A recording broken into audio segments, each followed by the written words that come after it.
তোমরা যারা আমার একটা কথা মনে করো বাপ, ছেলেদেরকে তোমাদেরকে বলি বাবা, সারা দিন সারা রাত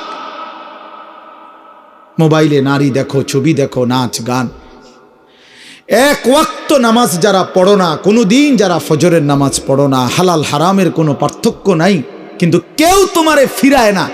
তোমার মা, তোমার বাবা, তোমার পাড়া, তোমার মহল্লা, তোমার দেশবাসী, কেউ তোমারে নিয়ে একটু ভাবে না, কেউ তোমার একটু ফিরায় না। একটা বার বলে না যে এই বাবা তুই কোন রাস্তায় যাচ্ছিস, কিরে তুই মুসলমানের ঘরে জন্ম নিয়ে এত নষ্ট হয়ে যাচ্ছিস কেন? যাকে কেউ ফিরায় না, কেউ বলে না, কেন বাপ? একটা বার, একটা ছেলে শুধু তুমি আমার কথা ভাইবো যে কেউ তোমারে ডাকে না কেন? 365 দিনে খোদার একটা বছরে কোনোদিন ফজরের নামাজ পড়লা না, অথচ কেউ তোমার একটু বলেও না কিরে বাবা তুই মুসলমানের ঘরে জন্ম নিয়ে ফজরের নামাজ পড়স না কেন? সারাদিন রাত তুমি মোবাইলের মধ্যে নারী নিয়ে, ছবি নিয়ে পড়ে থাকো, কিন্তু আপন মা বাবা, আত্মীয় স্বজন, পাড়া পড়োশি কেউ তোমারে ফিরাইবার জন্য একটু ডাকেও না, বলেও না। এমন হয়ে গেল কেন তোমার জীবনটা? কেউ তোমারে বাঁচাইতে চায় না কেন? মনে রাখো বাপ, মূল কারণ একটাই, তোমার উপরে আল্লাহর লানত পড়ছে, খোদার লানত, খোদার গজব পড়ছে তোর উপরে। এই জন্য আল্লাহর লানত পড়ে যার উপরে, তার থেকে গোটা সৃষ্টি মুখ ফিরায় নেয়। এটা মুখ ফিরায় নেয়, এটা জরুরি বিষয়, মুখ ফিরিয়ে নেয়। আমার মার বয়স এই মাত্র বললাম, আমার মা, আমি বললাম কিছুই বুঝে না, কিন্তু সেই মা আমার এখনো মনে আছে। একটা আশ্চর্য বিষয় হলো 75 বছরের কম হবে না আমার বয়স। মা আমার এখনো আমারে বলে, আমারে দেখলে বলে বা আমগরে বলে, আমার 44 বছর বয়স, আমার 4টা সন্তান আছে, আমি আজকে 21 বছরের চাইতে বেশি ওয়াজ মাহফিলে যাই আলহামদুলিল্লাহ আল্লাহর দয়া। কিন্তু কসম আল্লাহর, মা এখনো আমারে বলে ফুত নামাজ পড়ছো, নামাজ পড়ছো। আমারে সব সময় বলে মা ফুত চাইও, মানুষের কত আনে মাহফিলে যাও, মানুষের লগে চাইও টাকা পয়সা লইয়া, ঝামেলা করো না। কতবার যে কইছে এই কথা এটা মা আমারে, আমার জীবনে। কিরে বেটা, আমার 75 বছরের মা তো, আমি 44 বছরের ছেলে, আমি আমারে আজও ডাকে, তোরে কেন ডাকে না? তোর উপরে কোন খোদার লানত পড়ছে বেটা? এই জন্য তো অব্যাহত ভাবে চোখের সামনে ছেলেটা চরিত্রহীন হয়ে যাচ্ছে, লম্পট হয়ে যাচ্ছে, এক ওয়াক্ত নামাজ পড়ে না, কেউ তারে ডাকে না। আহা, কেন এমন হয়ে গেল বাপ? তুমি এত বড় বঞ্চিত হইলা কেন? বলো ভাইয়া, তুমি মনে করছো তুমি সুখের সাগরে হাবুডুবু খাচ্ছ? না ভাইয়া, তুমি তো ধ্বংসের সাগরে হাবুডুবু খাচ্ছ। তুমি তো ভাবছো তুমি বড় মজায় আছো, তোমার মাথার উপরে কারো ছায়া নাই। আসলে তো তোমার উপরে খোদার লানত, এই জন্য কেউ তোমারে ফিরাইবার চাচ্ছে না। এই জন্য বিবেক থাকলে আমার এই কথা ভাইব, বিবেক থাকলে, বিবেক থাকলে ভাইব। আমি তো ধমক দিলাম, তোমারে কেউ ধমক দেয় না কেন? কেন ধমক দেয় না? তোমারে কেউ ফেরায় না কেন? হ্যাঁ, এই জন্য দোস্ত দয়া করে এটা ভাবা উচিত, আমরা ইনসাফের সাথে আমাদের এটা ভাবা উচিত। আমরা যদি এটা ভাবি, আমাদের জীবন সুন্দর হবে। যে যেমন তেমনই, প্রতিদিন, প্রতি বছর, প্রতি মাস, প্রতি সপ্তাহ একই রকম, এটা তো মুমিনের পরিচয় না। হাদিসের মধ্যে আছে, আল্লাহ নবী সাল্লাল্লাহু আলাইহি ওয়াসাল্লাম বলছেন, আল কাইয়িসু মান দানা নাফসাহু ওয়া আমিলা লিমা বা'দাল মাউত। নবীজি বলেন, বুদ্ধিমান সে যে নিজের হিসাব করে এবং মৃত্যু পরবর্তীর জন্য আমল করে। অর্থাৎ প্রতিনিয়ত যে নিজের জিন্দেগির হিসাব রাখে, আজ আমার আখেরাতের অর্জন কেমন, আজ আমার দুনিয়ার প্রয়োজন পূরণ হলো কদ্দুর, আজ আমার আখেরাতের জন্য পুঁজি সংগ্রহ হলো কদ্দুর। এতটুকু বিবেক, অনুভূতি, বিচার বিশ্লেষণ যার নাই, তো সে বোকা, নির্বোধ, আহাম্মক। কোরআনুল কারীমের মধ্যে আল্লাহ তাআলা বলছেন, ওয়াল তানজুর নাফসুম মা কদ্দামাত লিগাদ। প্রত্যেকটা ইমানদারকে আল্লাহ তাআলা বলছেন, ইমানদার তুমি লক্ষ্য করো, হিসাব করো, আজকের দুনিয়া থেকে আগামীকালকের আখিরাতের জন্য তুমি কি পাঠিয়েছ, এটা হিসাব করো। তোমার হিসাব যদি তুমি না করো, কে করবে?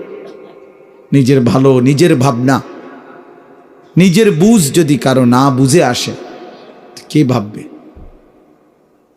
কে ভাববে? আমাকে নিয়ে ভাববে কে? এই পৃথিবীর সবাই তো ব্যস্ত, সবাই সবার জায়গায় কিছু না কিছু কম বেশি, দরকারি বেদরকারি, প্রয়োজনীয় অপ্রয়োজনীয় কোনো না কোনো কাজে ব্যস্ত। সময় ঠিকই যাচ্ছে, হয় ঘুমে, নয় অবহেলায়, নয় অলসতায়, নয় পরিশ্রমে, একটা না একটা কিছু কইরা সময় তো চলে যাচ্ছে। কার হিসাব কে নিবে? কার জিন্দিগির খবর কে রাখবে? এজন্য বলে যে হাসিবু ক্বাবলা আন তুহাসাবু। আল্লাহ পাক তোমার হিসাব নেওয়ার আগে তুমি নিজের হিসাব নাও, তুমি নিজের হিসাব নাও। এজন্য মনোযোগ জরুরি, মনোযোগ জরুরি। আন্তরিকতা নিয়ে শুনলে ধীরে ধীরে বিবেক জাগে। একদিনে মানুষ বদলায় না, কিন্তু ধীরে ধীরে শুনতে শুনতে একটা সময় জিন্দিগি বদলায়। একটা পাথরের উপরেও যদি ধারাবাহিক পানি পড়ে, বৃষ্টির ফোঁটা, একটা সময় এই শক্ত পাথরের মধ্যে একটু ছিদ্র হয়ে যায়, ডাইবা যায়। তাইলে আল্লাহর কোরআন, আল্লাহর কথা, আল্লাহর কালাম আমাদের জন্য, নওজোয়ান ভাই, কিশোর ছেলে, তোমাদের জন্য বাবা, সব সময়ই যদি আল্লাহর কথাকে প্রত্যাখ্যান করো, শুনবা কখন? কোনো সময়ই যদি কোরআন তোমার গায়ে না লাগে, তোমার বিবেকে না লাগে, তো শুনবা কখন ভাই? আল্লাহর কোরআন কি কখনোই তোমার জন্য আগ্রহের বস্তু হবে না? কোনো সময় মনোযোগ আসবে না? কোরআন শরীফে আছে, ফাবি আইয়ি হাদিসিম বাদাহু ইউমিনুন। আল্লাহ বলে, বান্দা, কোরআনের চাইতে দামি আর কোন কথা বললে তুমি বিশ্বাস করতে? বলো, এর চাইতে দামি আর কি বলতাম আমি আল্লাহ? আমি আল্লাহ বলেছি, সর্বশ্রেষ্ঠ ফেরেশতা জিব্রাইলের মাধ্যমে পাঠিয়েছি, সর্বশ্রেষ্ঠ রাসূল আমার প্রিয় বন্ধুর কাছে পাঠিয়েছি। 23 বছর আমি আল্লাহ বলছি, 30 পারা কোরআন নাজিল করেছি। এরপরে আর কি বলতাম আমি? কিভাবে বলতাম? এর চাইতে দামি, এর চাইতে শ্রেষ্ঠ আর কোন কথা বললে তুমি মেনে নিতে? কোরআন শরীফে আল্লাহ জানতে চাইছে আমাদের কাছে। এই জন্য দোস্ত, এই জন্য বাপ, খুব লম্বা বয়ান করার মতো সময় সুযোগ আমার কাছে নাই। আমি প্রথম অনুরোধ করলাম, মনোযোগ থাকা দরকার। আমার বয়ান হোক আর যার বয়ানই হোক, নিজ মহল্লার ইমাম সাহেবের বয়ান হোক আর একেবারে চাঁদের দেশের হুজুর হোক, যে মনোযোগী হয় তার জিন্দিগি বদলায়। মনোযোগী না হলে গাফেল, তো আপনার জন্য কাবা শরীফের ইমাম আনলেই কি? আপনার জন্য মদিনার মসজিদে নববীর ইমাম সাহেব আনলেই কি? আপনার তো সিদ্ধান্ত পরিবর্তন হবেন না। তাইলে পৃথিবীর সবচেয়ে বড় হুজুর আনলেই কি হবে আর না হবে? যে সিদ্ধান্তই নিছে যে আমি ফজরের নামাজ পড়ব না, তো তার জন্য হুজুর বদলাই লাভ কি? যে সিদ্ধান্তই নিছে আমি হালাল খাবো না, আমি সুদ কিস্তি এটা ছাড়বো না, এটা আমার সিদ্ধান্ত, তাইলে তার জন্য হুজুর বদলাইয়া লাভ কি? বড় থেকে বড় হুজুর এনে লাভ কি ভাইয়া, যদি আমার দিল উল্টানো থাকে? এই যে হাদিসের মধ্যে আছে, আল্লাহ ভাই বুট খায়ও না, বুট খায়ও, মনোযোগ দাও। ছেলেরা, আমি আবারও বলছি ভাইয়া, পরস্পর কথা বলো না। ফালতু অভ্যাস ছাড়তে না পারলে তুমি উঠে যাও, আমার কোনো মানা নাই। আমি কথাই বলবো অল্প একটু। দোস্ত, মনোযোগ না দিলে তুমি বাহিরে ঘোরো, আমার কোনো অসুবিধা নাই। বললাম, আমি ব্যক্তিগতভাবে শ্রোতা গুণী না, এটা আমার কোনো সময়ের মাথা ব্যথা না। ছোট বড় সব মাহফিলে আমি সমান তালে বয়ান করি। এটা আমার আজীবনের অভ্যাস। আলহামদুলিল্লাহ। এই অঞ্চলটা আমার পায়ে হাঁটা অঞ্চল। এখন না আমি আসছি গাড়িতে, কিন্তু আমি তো এগুলো পায়ে হাঁটাই আসছি। তাইলে যখন আমার আরো ছোট ছোট মাহফিল ছিল, তখনও আমি 3-4 ঘন্টা বয়ান করে গেছি। ব্যস্ততার কারণে সময় মিলানো যায় না, এতটুকুই সমস্যা, আর কিছু না। জোহরের পর থেকে বয়ান শুরু হয়েছে, এখনো চলতেছে, আরো বয়ান আছে। হ্যাঁ, মুরাদনগর আবারও বয়ান আছে আমার। এটা এমনি বললাম, অর্থ হইল আল্লাহর জন্য বলতে থাকা। এজন্য দোস্ত, বন্ধু আমার, মনোযোগ দিলে ভালো। জীবনটা সবসময় একরকম খামখেয়ালি, গাফলতি, অবহেলায় চলে গেল তো রাত তো আর ফিরবে না, দিন তো আর ফিরবে না, এই সময় আর হবে না। 17ই ফেব্রুয়ারি 2025 আর আসবে না। আগামী বছর 17ই ফেব্রুয়ারি হবে, কিন্তু সেটা হবে 2026। আগামী সপ্তাহে 17 তারিখ সোমবার আসবে, কিন্তু সেটা হবে 23 তারিখ। প্রতি রাত, প্রতি ঘন্টা, প্রতি মিনিট, প্রতি সেকেন্ড একবারই আসে। আমাদের হায়াত একবারই, প্রত্যেক মিনিট একবারই। নবী সাল্লাল্লাহু আলাইহি ওয়াসাল্লাম বলছেন, ইরতাহালাতিদ দুনিয়া মুদবিরা ওয়ারতাহালাতিল আখিরাতু মুকবিলা। নবীজি বলেন, উম্মত শুনো, প্রতি সেকেন্ড, প্রতি মিনিট দুনিয়া তোমার পিছনে যাচ্ছে, প্রতি মিনিট আখিরাত তোমার সামনে আসতেছে। প্রতি ঘন্টা যায় তো আমার দুনিয়া যায়, প্রতি ঘন্টা যায় তো আমি আখিরাতের দিকে 1 ঘন্টা আগায় যাই, কবরের দিকেই 1 ঘন্টা আগায় যাচ্ছি, হাসরের দিকেই আমরা মূলত কি আগায় যাচ্ছি। এজন্য নবীজি বলছেন, অতএব বুদ্ধিমান হলে শোনো উম্মত, ফাকুনু আবনা আল আখিরা ওয়ালা তাকুনু আবনা আদ দুনিয়া। নবীজি বলছেন, অতএব তুমি আখিরাতের সন্তান হও, আখিরাতের পরিচয়ে পরিচিত হও, দুনিয়ার সন্তান হও না।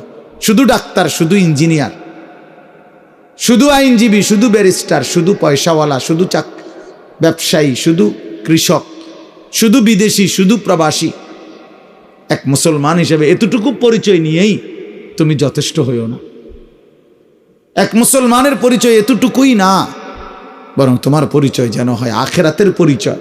লোকটা নামাজি, লোকটা রোজাদার, লোকটা চরিত্রবান, লোকটা দিনদার, লোকটা ফরহেজগার, লোকটা আল্লাহওয়ালা, লোকটা আখিরাতের ফিকির করে, মসজিদকে ভালোবাসে, মাদ্রাসাকে ভালোবাসে, ওলামায়ে কেরামকে ভালোবাসে, নামাজকে ভালোবাসে, আল্লাহর ঘরকে ভালোবাসে, কোরআনকে ভালোবাসে।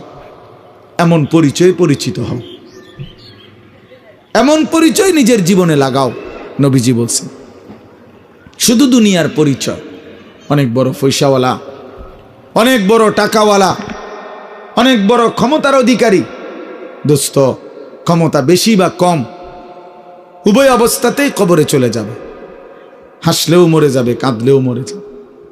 তাফসিরে মাআরিফুল কোরআনে আমরা পড়ছি, মুফতি শফি রহমতুল্লাহ বলছে, দুনিয়াবাসী, দুনিয়া নিয়া কারাকারি করো না, কারণ সর্বোচ্চ চেষ্টা করে দুনিয়া যদি জিতেও যাও তাইলেও মরে যাবা, যদি হেরেও যাও তাইলেও মরে যাও।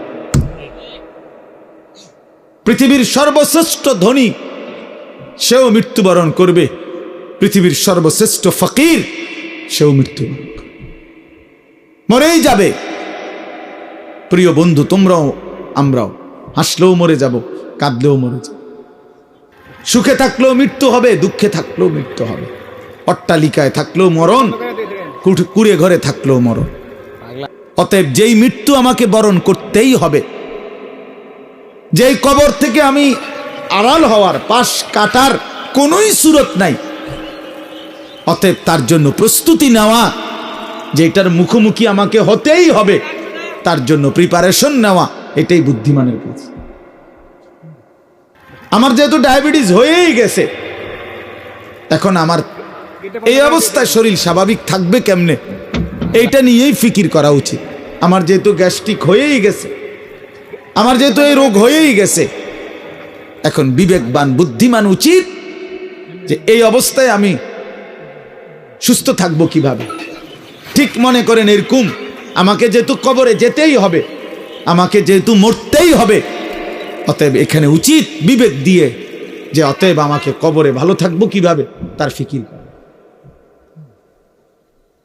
কারণ কোন যুক্তি দিয়ে, পৃথিবীর সর্বশেষ যুক্তি প্রযুক্তি দিয়েও তো আমি কবর থেকে বাঁচতে পারবো না।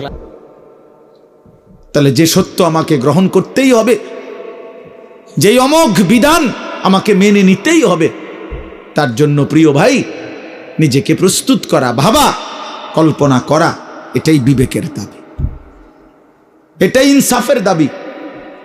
এই জন্য ছেলেদেরকে বললাম, বাবা কিশোর নওজোয়ান বয়সে তুমি ফিকির করো, তুমি সুস্থ সবল সামর্থ্যবান, শরীর স্বাস্থ্য জীবন যৌবন সব সুস্থ আছে, শক্তি আছে।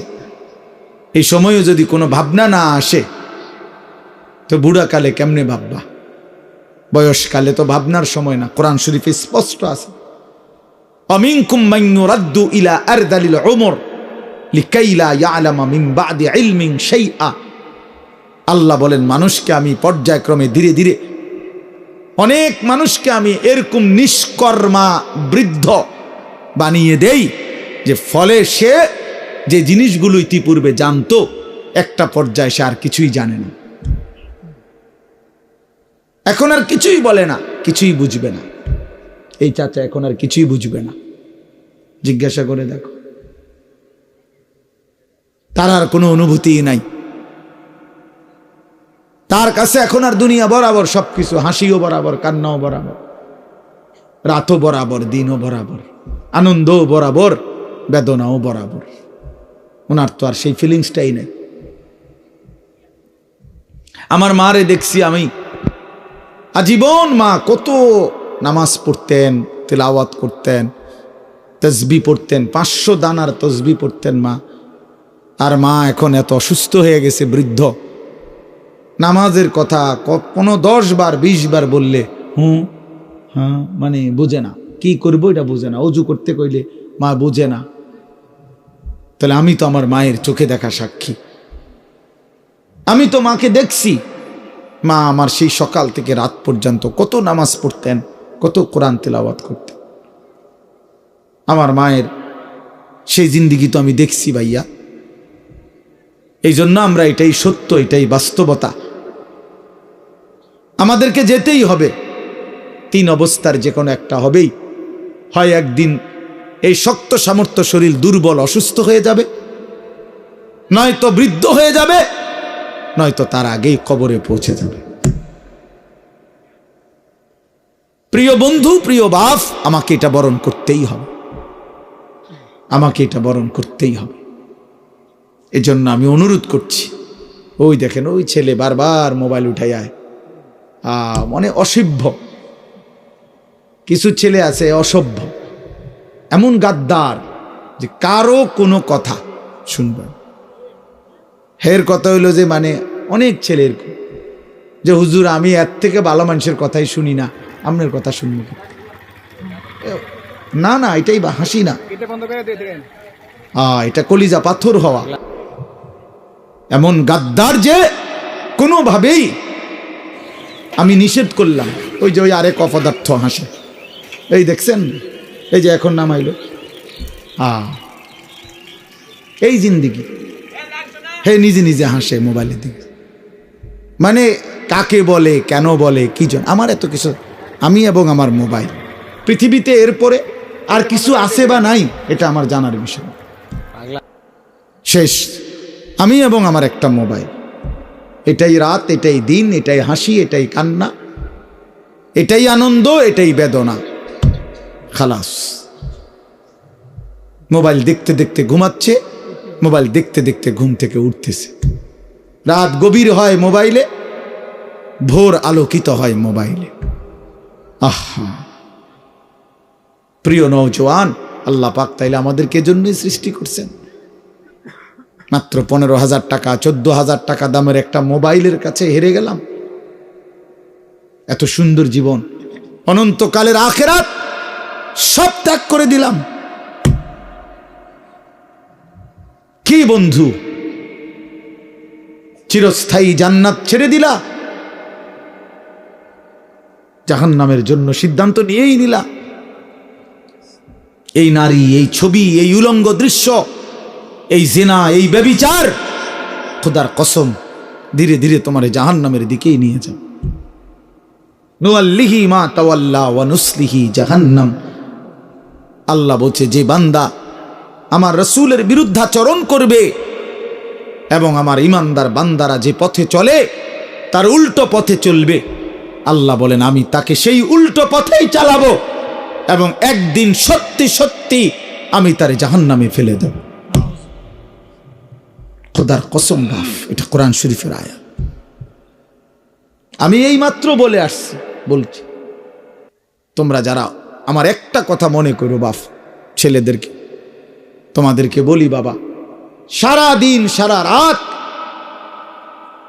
মোবাইলে নারী দেখো, ছবি দেখো, নাচ গান, এক ওয়াক্ত নামাজ যারা পড়ো না, কোনো দিন যারা ফজরের নামাজ পড়ো না, হালাল হারামের কোনো পার্থক্য নাই, কিন্তু কেউ তোমারে ফিরায় না। তোমার মা, তোমার বাবা, তোমার পাড়া, তোমার মহল্লা, তোমার দেশবাসী, কেউ তোমার নিয়ে একটু ভাবে না, কেউ তোমার একটু ফিরায় না। একটা বার বলে না যে এই বাবা তুই কোন রাস্তায় যাচ্ছিস, কিরে তুই মুসলমানের ঘরে জন্ম নিয়ে এত নষ্ট হয়ে যাচ্ছিস কেন? যাকে কেউ ফিরায় না, কেউ বলে না। কেন বাপ? একটা বার, একটা ছেলে শুধু তুমি আমার কথা ভাইবো যে কেউ তোমারে ডাকে না কেন? 365 দিনে খোদার একটা বছরে কোনোদিন ফজরের নামাজ পড়লা না, অথচ কেউ তোমার একটু বলেও না কিরে বাবা তুই মুসলমানের ঘরে জন্ম নিয়ে ফজরের নামাজ পড়স না কেন? সারাদিন রাত তুমি মোবাইলের মধ্যে নারী নিয়ে, ছবি নিয়ে পড়ে থাকো, কিন্তু আপন মা বাবা, আত্মীয় স্বজন, পাড়া পড়োশি কেউ তোমারে ফিরাইবার জন্য একটু ডাকেও না, বলেও না। এমন হয়ে গেল কেন তোমার জীবনটা? কেউ তোমারে বাঁচাইতে চায় না কেন? মনে রাখো বাপ, মূল কারণ একটাই, তোমার উপরে আল্লাহর লানত পড়ছে, খোদার লানত, খোদার গজব পড়ছে তোর উপরে। এই জন্য আল্লাহর লানত পড়ে যার উপরে, তার থেকে গোটা সৃষ্টি মুখ ফিরায় নেয়। এটা মুখ ফিরায় নেয়, এটা জরুরি বিষয়, মুখ ফিরিয়ে নেয়।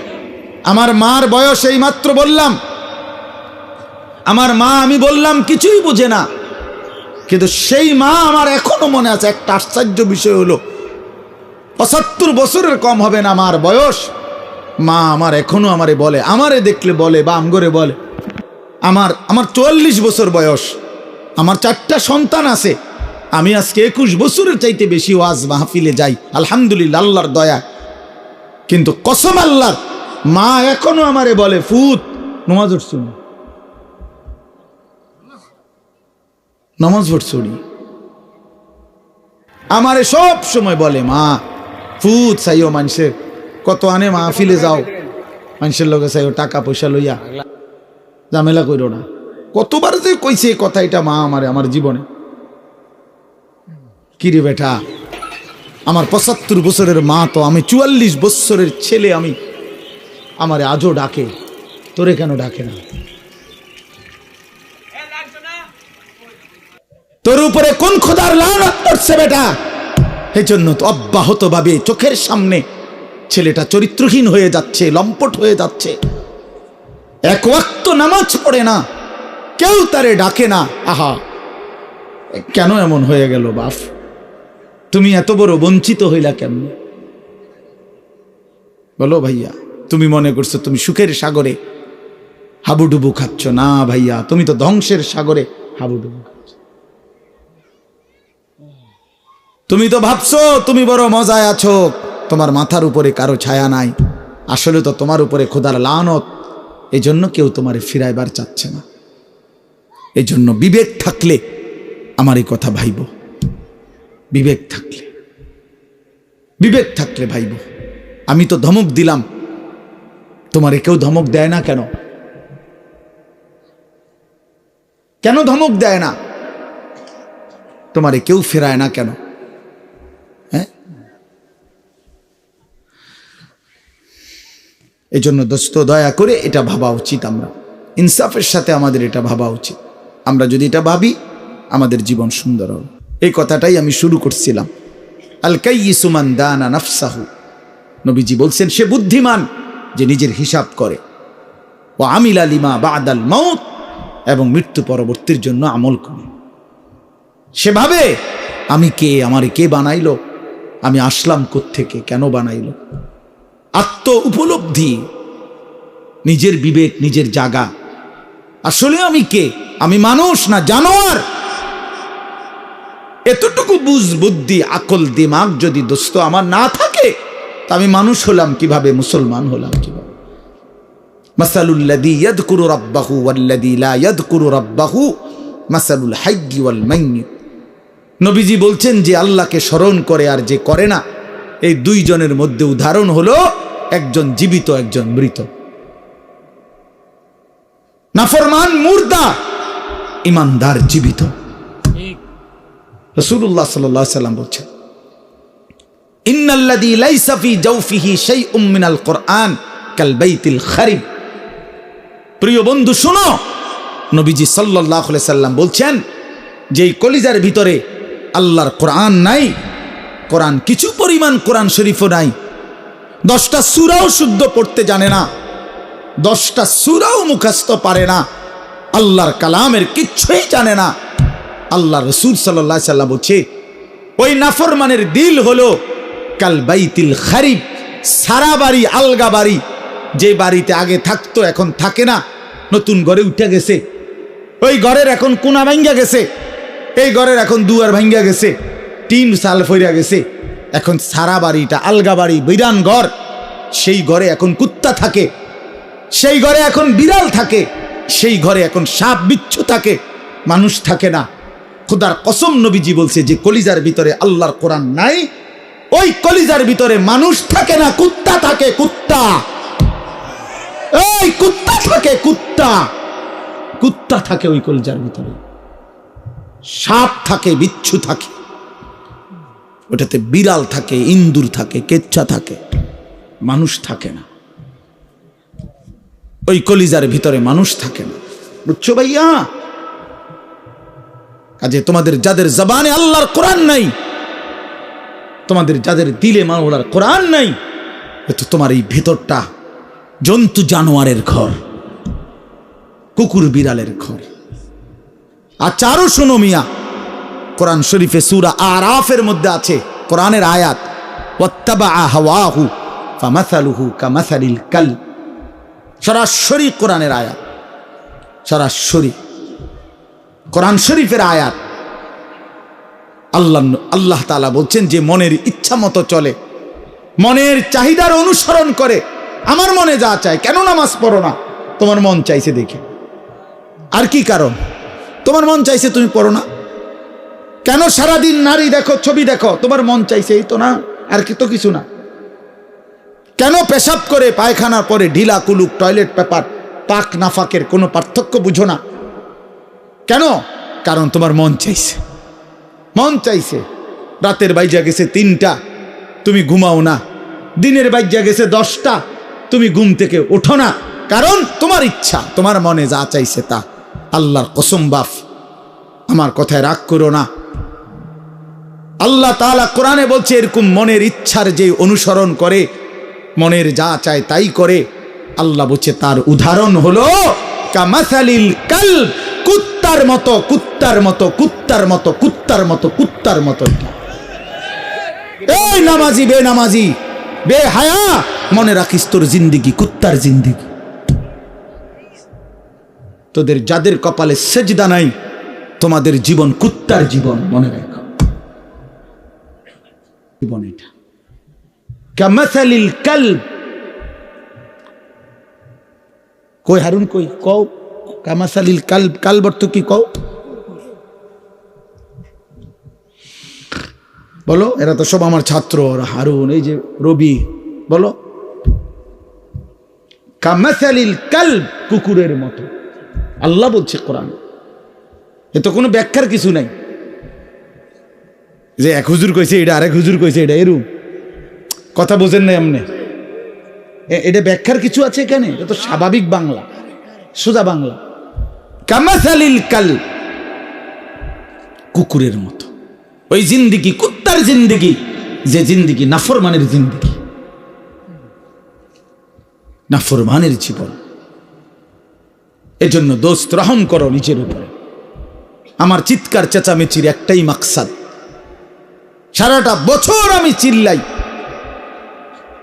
এই এক কথার ফেরি করি, তুমি তোমারে কদর করো। আমার বাবা, আপনাদেরকেও বলি, বাবারা যারা বয়স্ক আছেন, আপনি ইনসাফের সাথে বলেন, আপনি মুসলমান, 60 বছর ধরে আপনি মুসলমান, আপনি এখনো বিড়ি সিগারেট খান, আপনি ফিরবেন কখন? বলেন বাবা। 60 বছর ধরে এখনো আপনি চা দোকানে, টেলিভিশনে নাচ গান না দেখলে আপনার রাতের ঘুম হয় না। আস্তাগফিরুল্লাহ, এত বছরেও আপনার নাফরমানি ছাড়ার সময় হয় নাই? 60 বছর বয়সেও মুসলমান গালি দেয়, 60 বছর বয়সেও মুসলমান কিস্তি নেয়, 60 বছর বয়সেও মুসলমান সুদ খায়, 60 বছর বয়সেও মুসলমান টেলিভিশনে নাচ গান নর্তকীর ছবি দেখে। ছি ছি ছি ছি, এত নির্লজ্জ, এত বেহায়া ইমানদার বুড়া মানুষ হইতে পারে না। এত বেহায়া কোনো ইমানদার বুড়া হইতে পারে না বেটা। এটা বুঝা উচিত, এটা ভাবা উচিত।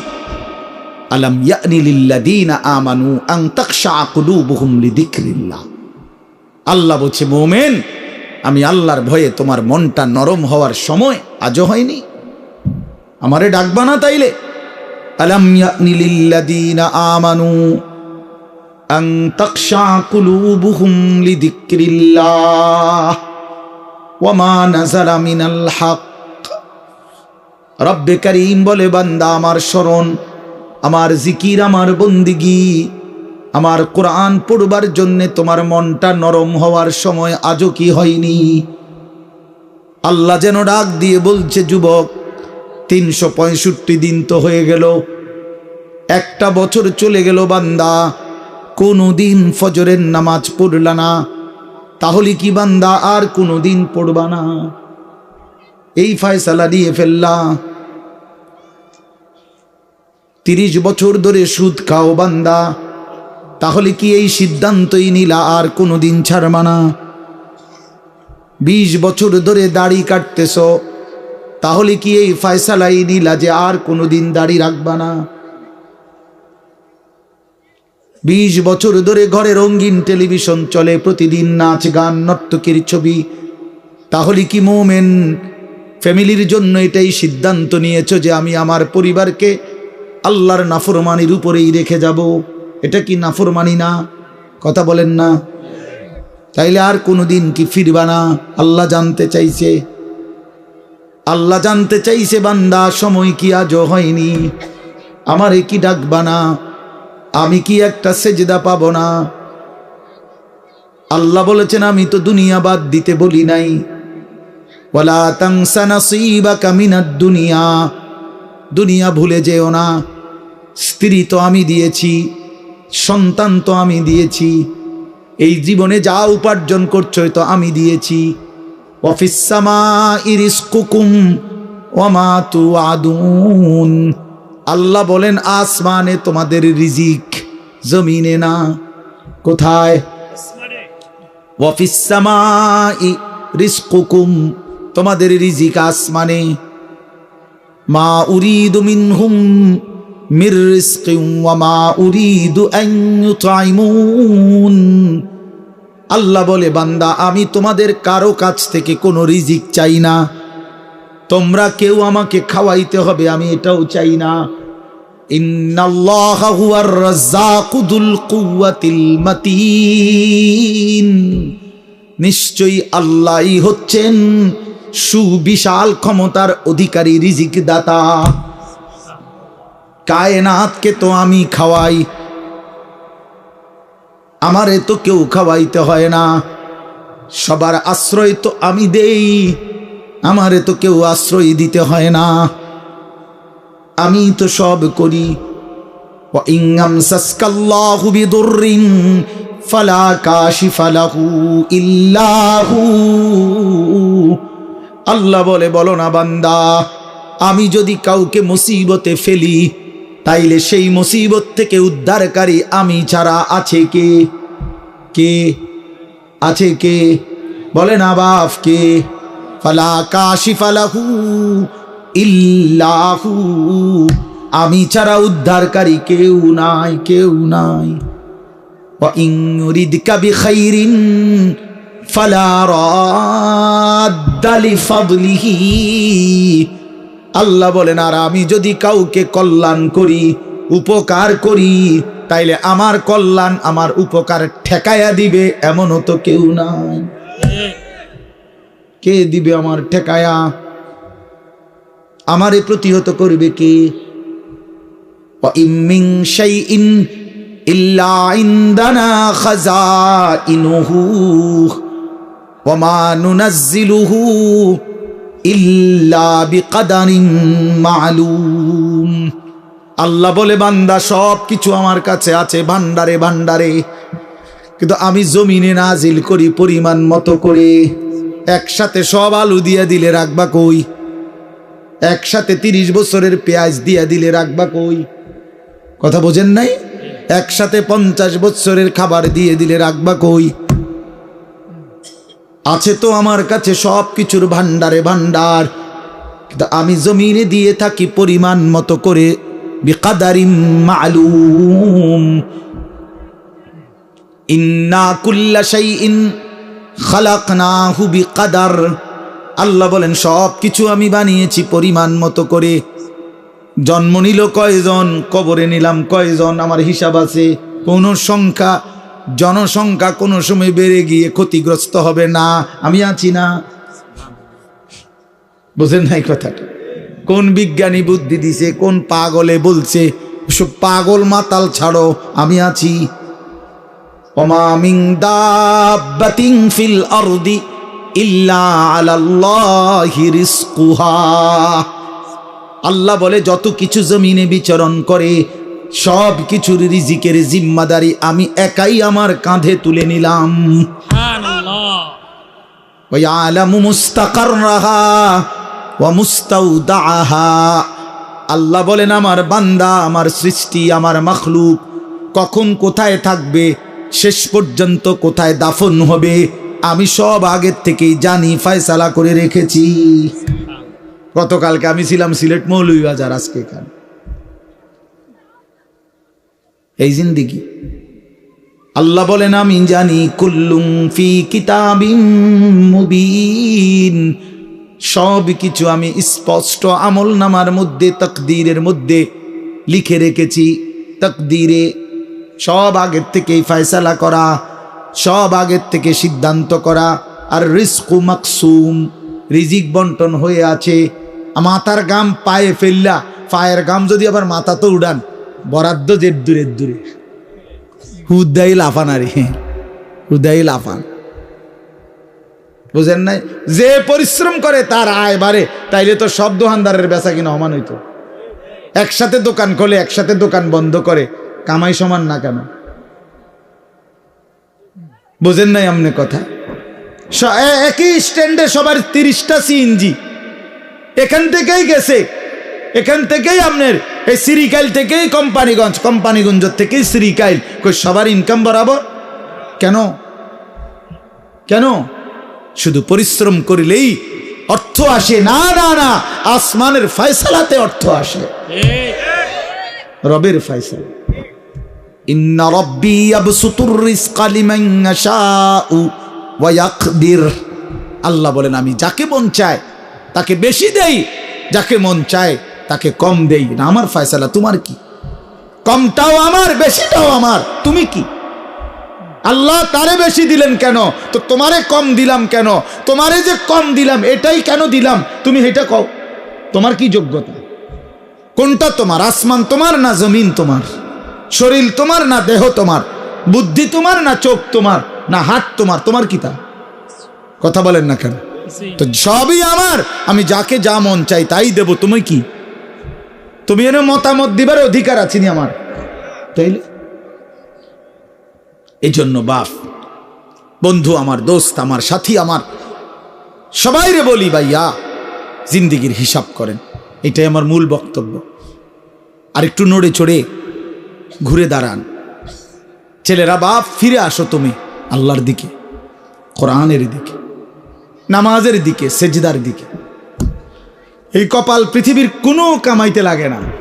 খেয়াল করে দেখে, উপার্জনের পৃথিবীতে মানুষ দেশে থাকুক আর বিদেশ থাকুক, চাকরি করুক আর ব্যবসায়ী করুক, ক্ষেত খামারে কাম করুক আর দিন মজুরি করুক, মাড়ি কাটুক আর যাই করুক, কপাল কোনো কামে লাগায় না।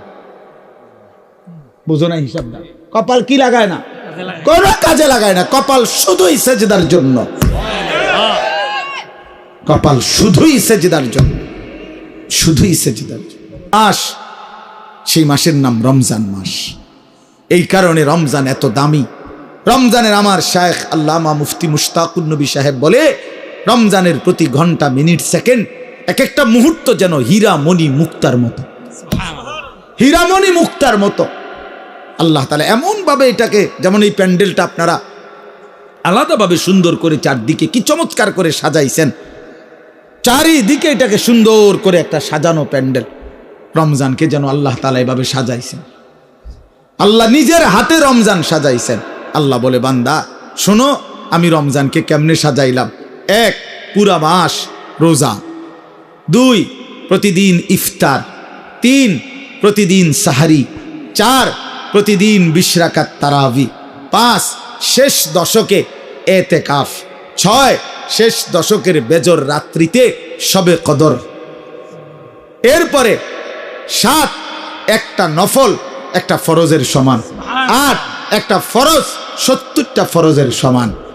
9, প্রথম দশক রহমত। 10, মাঝখানের দশক মাগফিরাত। 11, শেষ দশক জাহান্নাম থেকে মুক্তি। আল্লাহ বলেন, জান্নাতের দরজা খুলে দিলাম, জাহান্নামের দরজা বন্ধ করে দিলাম, সমস্ত শয়তানগুলোকে শেকলে বন্দী করে দিলাম, চারিদিক দিয়া গোলাইয়া সব গুছাইয়া বান্দা, রাস্তা কেবল একটাই খোলা, দরজা কেবল একটাই খোলা।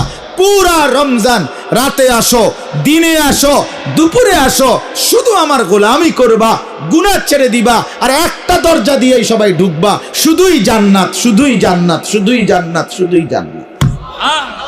কারণ দরজা তো খোলা একটাই, জান্নাতের দরজা, জাহান্নামের দরজা বন্ধ। এই মাসে আমি কোনো দিকে দেব না, শুধু জান্নাত দেব, শুধু জান্নাত, শুধু জান্নাত। এজন্য বাপ, মহান আল্লাহ পাক রব্বুল আলামিন বলছেন, রমজান আমি কোরআন নাজিলের মাস।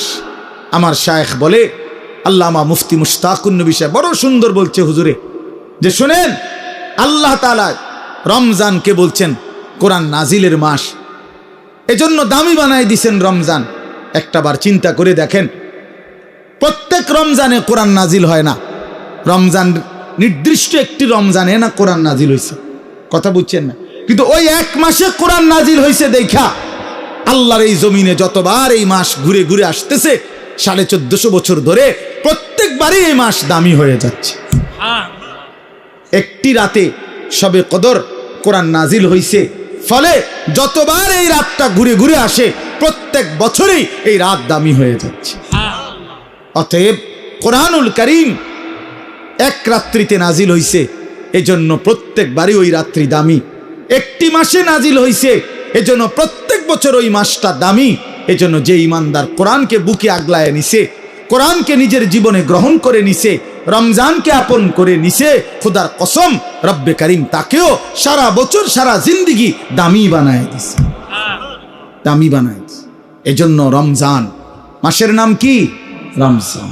রমজান উচ্চারণ করেছেন যিনি এই মাসের নাম, তিনি রহমান, আর তিনি নাজিল করেছেন কোরআন। এটা গ্রহণ করেছে যে সে হলো মুসলমান। দিয়েছেন যিনি, তিনি রহমান, যিনি দিয়েছেন তিনি রহমান। মাসের নাম রমজান, নাজিল করলেন কোরআন, গ্রহণ করলো মুসলমান। ফামান শাহিদা মিনকুমুশ শাহরা ফালিয়াসুমহু। আল্লাহ বলছেন, হুদাল লিন্নাসি ওয়া বাইয়িনাতিম মিনাল হুদা ওয়াল ফুরকান। আল্লাহ বলছে, বান্দা আমি এমন কোরআন নাজিল করেছি যেই কোরআন গোটা বিশ্ব মানবতার হেদায়েত, এবং সব কথাই স্পষ্ট বাইয়িনাত। কোনো কথা, কোনো শব্দ, কোনো বাক্য, কোনো ব্যাখ্যা বিশ্লেষণ অস্পষ্ট, অগোছালো, অপূর্ণাঙ্গ কোরআনে নাই। সব স্পষ্ট, রাত দিন 24 ঘন্টা। ওয়াল ফুরকান, এবং কোরআনই হচ্ছে, এই শেষ কথাটা মনোযোগ দিয়ে শোনো ভাইয়া, আল্লাহ তাআলা বলছে কোরআন হচ্ছে ফুরকান, সত্য মিথ্যা, ন্যায় অন্যায়, উচিত অনুচিত, হালাল হারাম, জায়েজ না জায়েজ, করণীয় বর্জনীয়র মধ্যে পার্থক্যকারী আল্লাহর কোরআন। এজন্য ভাইয়া বাপ বিশ্বাস করেন, ছেলেরা বাপ তোমাদেরকে বলি ভাইয়া, আল্লাহর কোরআনের জ্ঞান যার নাই, কোরআন যার বুকে নাই, কোরআন যার হাতে নাই, কোরআন যার জবানে নাই, কোরআন যার জিন্দিগিতে নাই, কোরআন যে গ্রহণ করে নাই, আল্লাহর কসম, রব্বে কাবার কসম, সে হালাল হারাম, বৈধ অবৈধ, ন্যায় অন্যায় সে বুঝতে পারে নাই, খুঁজে পায় নাই, তালাশ করে পায়নি। এজন্য কোরআনবিহীন কোনো মানুষ সভ্য হইতে পারে না। কোরআনবিহীন কোনো মানুষ বাংলা বই ন্যায় অন্যায় শিখায় না, অঙ্ক বই ন্যায় অন্যায় শিখায় না, ইংরেজি বই ন্যায় অন্যায় শিখায় না, পদার্থবিজ্ঞান জীববিজ্ঞান ন্যায় অন্যায় শিখায় না, রসায়ন বিজ্ঞান ন্যায় অন্যায় শিখায় না, উচ্চতর গণিত ন্যায় অন্যায় শিখায় না, ডাক্তারি বই ন্যায় অন্যায় শিখায় না, আইনের বই ন্যায় অন্যায় শিখায় না। শুধু আল্লাহর কোরআন ন্যায় এবং অন্যায়, হালাল এবং হারাম, উচিত এবং অনুচিত, বৈধ এবং অবৈধ এটা শিখায়। অতএব কোরআন বঞ্চিত তো সে হালাল হারাম থেকেই বঞ্চিত।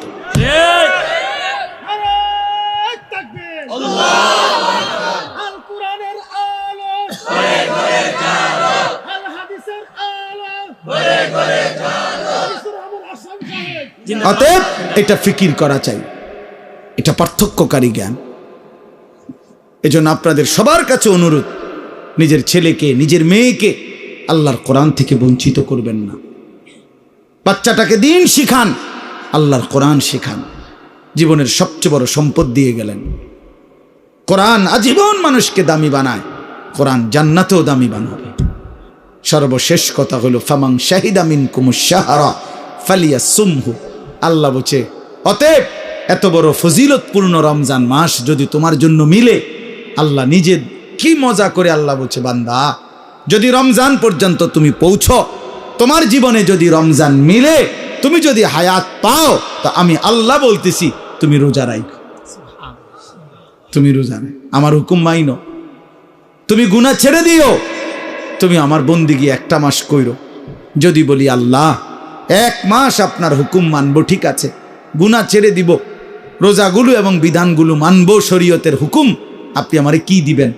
আল্লাহ বলে, লাআল্লাকুম তাত্তাকুন, 1 মাসেই আমি আল্লাহ তোমারে মুত্তাকি বানিয়ে দেব। যদি বলি মুত্তাকি হলে কি হবে? আল্লাহ বলে, জানো না, জান্নাত বানানোই হয়েছে মুত্তাকিদের জন্য। উইদ্দাত লিল মুত্তাকিন, জান্নাত বানানোই হয়েছে মুত্তাকিদের জন্য।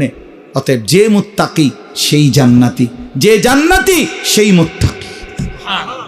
আমার কিশোর, আমার নওজোয়ান, আমার বাপ, আমার ভাই, আমার বন্ধু, আমার পর্দার আড়ালের মা বোন, সবাইকে বলি, হায়াতের কদর করেন, জিন্দিগির কদর করেন। আপনাদের এই একটা মাহফিল খুব সম্ভব, বারবার আমি আসি, ওই কবির ভাই এইসা প্রেশার তার, এই এক মহব্বতের মানুষের কাছে আমি বারবার হেরে যাই, যার কারণে, তার খুব বেশি ভালোবাসার কারণে এই মাহফিলটা কোনো না কোনোভাবে মিলাইতে হয়। তা আল্লাহর দয়া আজকেও আসা হইছে। আমি সবার কাছে অনুরোধ করছি, আমাদের মাওলানা সানাউল্লাহ বয়ান করবে, আসছে ও, মাশাআল্লাহ, ও অনেক সুন্দর বয়ান করে, মাশাআল্লাহ। তো সে বয়ান করবে, দোয়া করবে। আমি দিল থেকে আপনাদের জন্য দোয়া করি, আল্লাহ তাআলা আপনাদের সবাইকে ঈমান আমলের জিন্দেগি দান করেন। আমার নওজোয়ান ভাই, তোমরা নষ্ট হইও না, চরিত্রহীন হইও না। মোবাইল, নারী, ছবি, এই জেনা, ব্যভিচার, মদ, জুয়ার আড্ডা থেকে ছোট ভাইয়া আল্লাহকে রাজি করো, হালালের উপরে চলো, ইনশাআল্লাহ দেখবা আগামী দিনে তোমরা ইমাম মাহদির পক্ষে লড়তে পারবা, তোমরা দাজ্জালের বিরুদ্ধে লড়তে পারবা, আগামীর ইসলামের পতাকা তোমাদের হাতে উড়বে ইনশাআল্লাহ। কালেমার পতাকা উড়বে ইনশাআল্লাহ।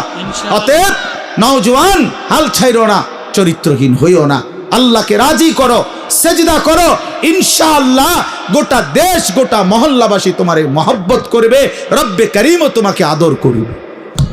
আল্লাহ আমাদের ছেলেদেরকে মাফ করে দেন, কবুল করেন। আজকের এই সুন্দর মাহফিল আল্লাহ বরকত দেন। কেউ উঠাউঠি করেন না, দয়া করে সুন্দর করে বসে এরপরে দোয়া মুনাজাত করে এরপরে যাবেন। আল্লাহ তাআলা সবাইকে তৌফিক দান করেন, কবুল করেন, আমিন। সুবহানাল্লাহ।